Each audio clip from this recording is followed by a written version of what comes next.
Bonjour à tous et soyez les bienvenus dans ce principal rendez-vous de l'information dont elles sont les grandes lignes.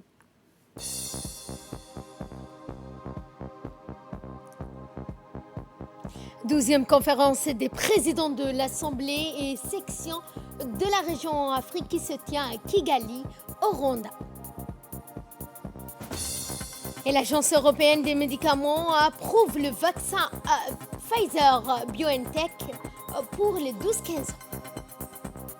Bonjour à tous et nous entamons ce journal par ce message de félicitations que le président de la République Ismaël Omar Guelleh a adressé à la présidente de la République démocratique et fédérale d'Éthiopie, Mme Sahle-Work Zewde. Eh bien, à l'occasion de la fête nationale de ce pays, dans son message, le président a formé le vœu davantage de progrès, de prospérité, d'épanouissement à la nation sœur éthiopienne.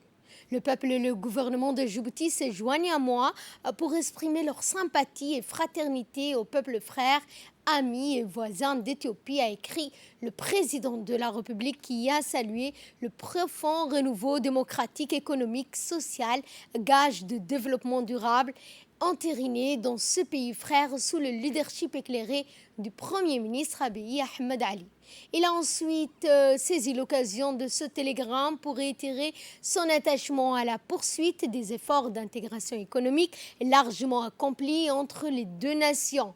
Notre pays n'aura de cesse d'apporter son appui au renforcement des partenariats stratégiques en cours entre nos deux pays dans la quasi-totalité des secteurs de développement, a-t-il noté en ce sens, avant de se réjouir du modèle de succès, de coopération, de solidarité, de complémentarité, de communauté de vision et d'intérêt auquel renvoient depuis longtemps nos deux nations. Et le chef de l'État Ismaël Omar Guelleh a également renouvelé ses vœux de bonne fête à Mme Sahle-Work Zewde, à l'ensemble du peuple frère éthiopien. A noté aussi qu'un message similaire a également été adressé au Premier ministre Abiy Ahmed Ali. Je vous l'annonçais dans les titres, au Rwanda où le président de l'Assemblée nationale, Mohamed Ali Ahmed, le président de la section djiboutienne de l'Assemblée parlementaire de la francophonie, l'honorable Dilleta Mohamed Dilleta, ont pris part du 25 au 28 mai à la 12e conférence des présidents de l'Assemblée et des sections de la région Afrique de l'APF. Il faut noter que plus de 90 participants, dont les présidents de l'Assemblée, des membres du Parlement, participent à cet événement. En prélude à cette conférence, la présidente de la Chambre des députés du Rwanda a souligné que la conférence sera un excellent cadre pour échanger, entre autres, sur la situation politique, sociale et sanitaire dans les pays de l'espace francophone africain, la contribution des parlements à la relance post-Covid-19, ainsi que la zone de libre-échange continentale africaine, la ZLECA. Nonobstant les questions sociopolitiques et sécuritaires, le président Ahmed s'est prononcé sur la gestion de la pandémie du Covid-19 en République de Djibouti lors de la dernière élection présidentielle. En effet, le chef de l'hémicycle a mis en avant la stratégie de notre pays pour maîtriser la propagation de ce fléau en période électorale.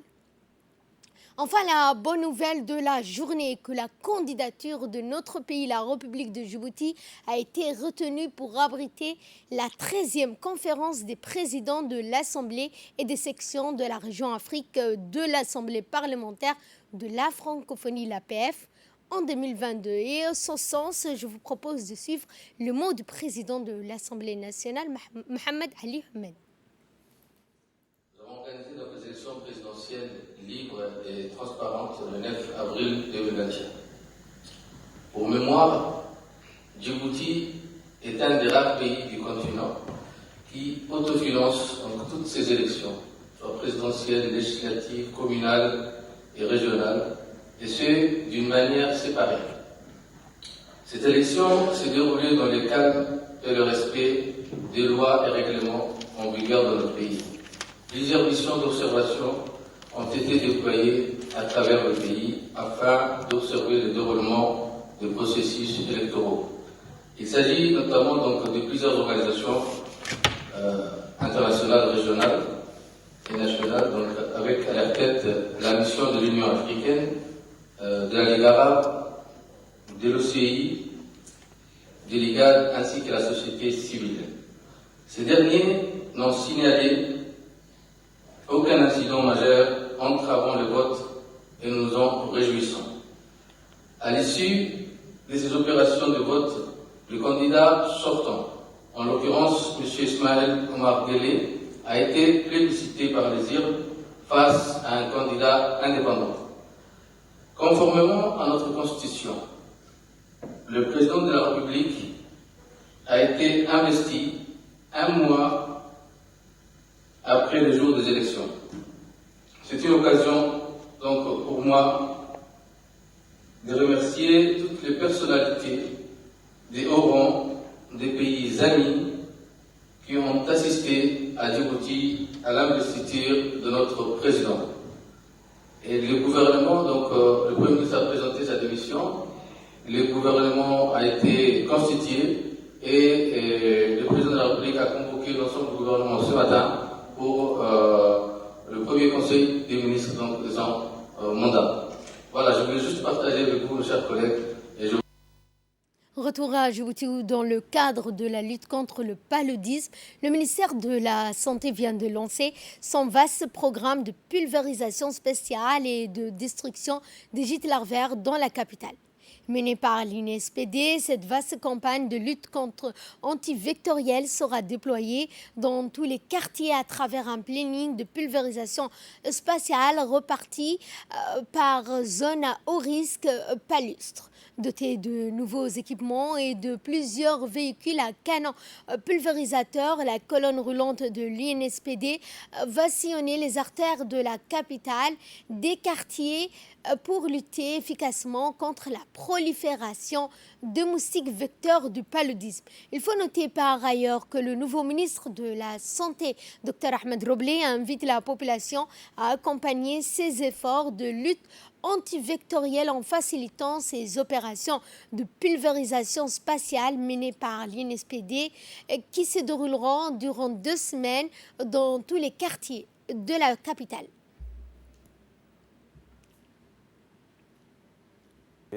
Sous l'impulsion de son nouveau ministre, son Excellence, Dr Ahmed Roblé Abdili, tous les matins, on va sillonner au niveau des marchés, au niveau des centres commerciaux pour lutter contre les mouches. Et le soir, à partir de 19h, nous allons faire des activités de pulvérisation pour lutter contre les moustiques ainsi que pour limiter les cas de paludisme au niveau de Djibouti.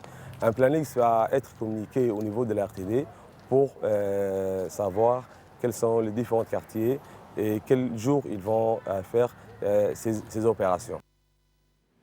Une première à Djibouti avec la première édition d'une compétition de divertissement sportif appelée Spartacus Game a eu lieu mercredi 26 mai, initiée par Intel Event en partenariat avec Air Djibouti, Djibouti Telecom, Djibouti Port, Free Zone Authority et Ivory Jet Service. Objectif de cette compétition est de montrer à un public aussi bien djiboutien qu'international que notre pays est en mesure de produire un show 100% djiboutien qui aide à la lutte contre la délinquance juvénile à travers le sport.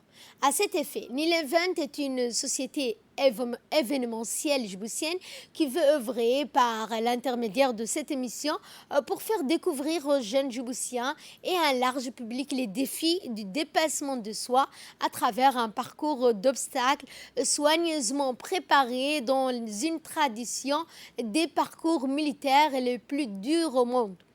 Les jeunes participants ont fait preuve d'un grand enthousiasme et d'une grande confiance en eux. À l'issue du jeu, il convient donc de rappeler que ce genre d'événement est une première sur tout le continent africain.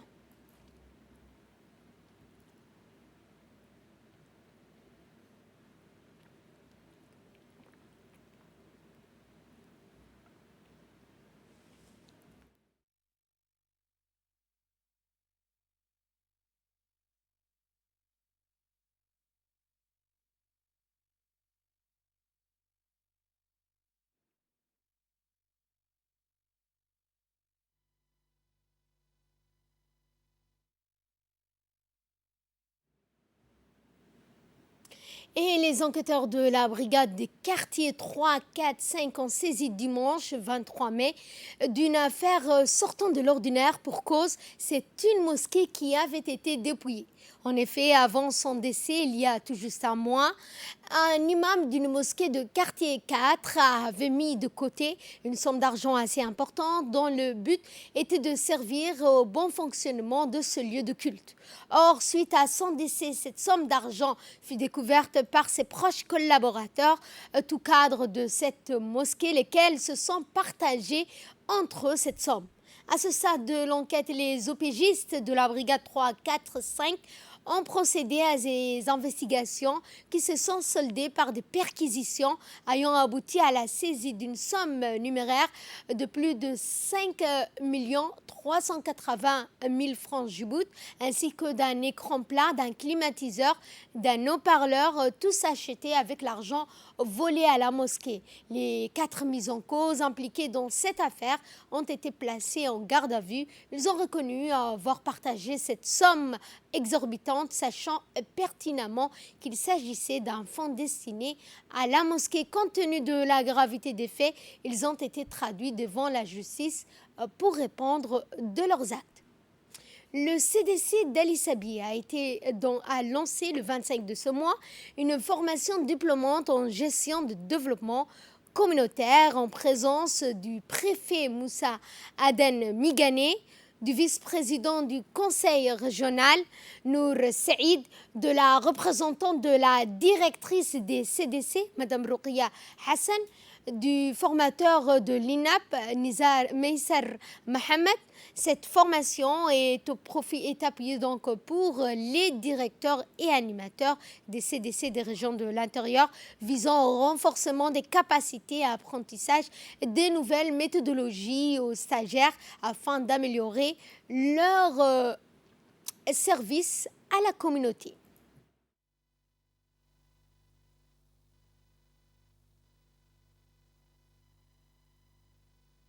En ce jour, nous sommes ici au CDC d'Ali Sébié pour le lancement officiel de la formation diplômante des cadres des centres de développement communautaire des régions du Sud. Il s'agit des régions, celui d'Ali Sébié, d'Arta et d'Edikil. Et le préfet de la région, M. Moussa Aden Migane, s'est également exprimé en ces termes. Comme je vous disais ce matin, cette formation arrive à point nommé. Maintenant, vous êtes au courant que le président a répondu aux jeunes, puisque c'était la jeunesse qui avait demandé le retour du président. Et le président de la République a répondu en créant un ministère spécifique que pour la jeunesse. Il y a la culture avec, mais d'abord c'est la jeunesse. Cette formation qui a débuté donc, ce semestre et qui va se poursuivre au mois de juin a pour objectif de renforcer vos capacités. Le renforcement des capacités des principaux acteurs des CDC. Nous, en tant que préfecture, au conseil régional d'Ali Sébié, on attend des résultats, on attend des programmes et on attend des changements dans les CDC. Il faut que les CDC brillent. Il faut qu'on entende tout le temps parler du CDC. Donc vous avez donc une lourde tâche. Les jeunes attendent beaucoup de vous. Nous aussi, en tant que responsables donc, de la région, on attend beaucoup de vous. Nous sommes à vos côtés. Et nous prenons la direction d'Obok où le CICR, le Comité international de la Croix-Rouge et du Croissant-Rouge de Djibouti, en partenariat avec la préfecture d'Obok, ont lancé mardi 25 mai à l'hôtel Village de la Mer Rouge d'Obok une table ronde de 3 jours portant sur la gestion des dépouilles mortelles lors des catastrophes, et ce au profit des institutions intervenantes. À cet effet, le préfet de la région d'Obok, Abdelmalik Mohamed Benoïta, à ses côtés le vice-président du conseil régional, Ahmed Ali Mohamed, ont présidé une cérémonie d'ouverture de cette assise aux côtés de Bilal Sablouh, expert médico-légal du CICR, qui a animé cette table ronde de 3 jours. Le but de cette initiative visant à discuter ouvertement avec les autorités intervenantes d'urgence pour mieux répondre aux défis lors des catastrophes liées aux migrants ainsi que le renforcement de leurs capacités en matière de gestion des dépouilles mortelles ainsi que l'identification des morts et de mettre en place un plan d'action régional afin de mieux répondre à ce genre de situation. Et le préfet de la région de Bouk Abdelmalik, Mohamed Benoïta, s'est exprimé suivant un extrait de son intervention. Pour cette formation qui me paraît essentielle. Pourquoi essentielle? Parce que la gestion des dépouilles mortelles nous pose énormément de problèmes ici à Obok, surtout dans la zone côtière, parce que la région d'Obok est un couloir, est une route des migrants, fréquentée par des migrants régulièrement. Souvent, on est confronté à la gestion des dépouilles qu'on découvre sur le long des côtes de la région d'Obok, et que ce soit la garde-côte, que ce soit la marine nationale, que ce soit la police ou la gendarmerie, et les institutions concernées, que ce soit le département de la santé, la préfecture, les conseils régionaux, les ministères de WACF et les ONG qui sont présents ici, l'OIM, le Croissant Rouge. Nous participons collectivement pour agir dans le bon sens, mais identifier ces gens-là, avoir une approche, une méthodologie et mettre en place un groupe de coordination. Aujourd'hui, cette formation les permettra, je le pense, et qu'à l'issue de cette formation, si vous avez des questions, vous avez un expert qui est présent ici, qui vous permettra d'apporter des éléments de réponse, des difficultés que vous rencontrez sur le terrain, et comme de l'Afrique et dans d'autres pays, les CICR a apporté leur expertise. Donc aujourd'hui, ils sont avec nous pour nous aider à gérer la dépouille mortelle, bien qu'on a... Et nécrologie, pour clore l'actualité nationale, nous avons appris avec regret le décès de Mme Zainab Omar Guiré, décédée hier à l'hôpital militaire suite à une maladie. La défunte est née le 1er janvier 1966 à Ali Sabieh. Elle laisse derrière elle 3 enfants. Et nous prions Dieu, le tout miséricordieux, de l'accueillir dans son paradis éternel. Inna lillah wa inna ilayhi raji'un. Et de là, nous passons à ce qui domine l'actualité internationale. Concernant la Covid-19, eh bien, l'Agence européenne des médicaments approuve le vaccin Pfizer-BioNTech pour les 12-15 ans, ouvrant ainsi la voie à une nouvelle étape dans la campagne de vaccination pour les Européens. L'Allemagne compte débuter les injections pour cette tranche d'âge dès le 7 juin. Le vaccin est déjà largement utilisé pour cette tranche d'âge de 12-15 ans aux États-Unis et au Canada. En Cisjordanie, un Palestinien a été tué par des soldats israéliens après un peu plus d'une semaine de cessez-le-feu entre Israël et le groupe armé de la bande de Gaza. Un calme relatif est revenu dans l'enclave palestinienne, mais le bilan est lourd. Plus de 250 morts, dans une soixantaine d'enfants, plus de 2000 blessés et de nombreux bâtiments pulvérisés. De nombreuses infrastructures comme les réseaux d'eau et de l'électricité ont été endommagés, comme tous les centres médicaux et les écoles. Plus d'une semaine après l'entrée en vigueur du cessez-le-feu et alors que les efforts diplomatiques se sont multipliés cette semaine, les tensions persistent. En Cisjordanie occupée, un Palestinien a été tué vendredi par des tirs de soldats israéliens lors d'un affrontement au sud de Naplouse, a rapporté le ministère palestinien de la Santé. Fin de ce journal, merci à vous de nous avoir suivis. Restez avec nous, le programme continue sur Télé Djibouti.